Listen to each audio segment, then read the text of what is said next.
माई भादो के अनहरिया कवन दुल्हा चोर। अरे माई भादो के अनहरिया कवन दुल्हा चोर। अरे मोरे मंगिया के टीकावा चोरवले जाला चोर। अरे मोरे मंगिया के टीकावा चोरवले जाला चोर। दौरा दौरा ए कवन भैया भागल जाला चोर। दौरा दौरा ए कवन भैया भागल जाला चोर।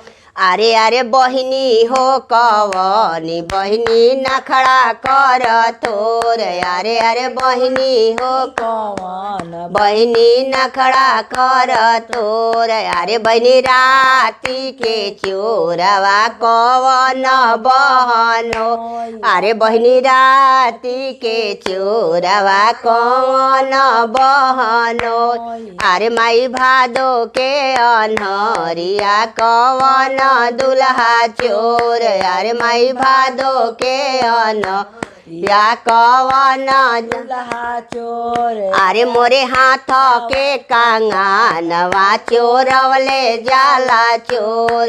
अरे मोरे हाथ के कंगनवा चोरवले जाला चोर। दौरा दौरा ए कवन भैया भागल जाला चोर। दौरा दौरा ए कवन भैया भागल जाला चोर। अरे अरे बहिनी हो कवनी बहिनी नखड़ा कर थोर। अरे अरे बहिनी हो कवन बहिनी नखड़ा कर थोर। अरे बहिनी राती के चोरवा कवन बहनो।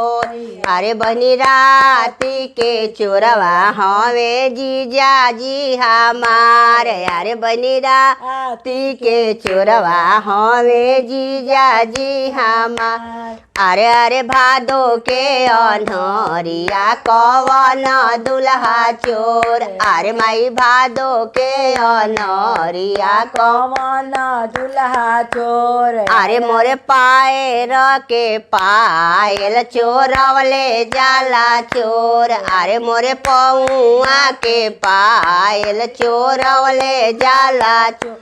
दौरा ए कवन भैया भागल जाला चोर। दौरा दौरा ए कवन भैया भागल जाला चोर। अरे अरे बहिनी हो कवनी बहिनी नखड़ा कर थोर। अरे अरे बहिनी हो कवनी बहिनी नखड़ा कर तोर। अरे बहिनी राती के चोरावा हमें जीजा जी हमार। अरे बहिनी राती के चोरवा हमें जीजा जी हमार।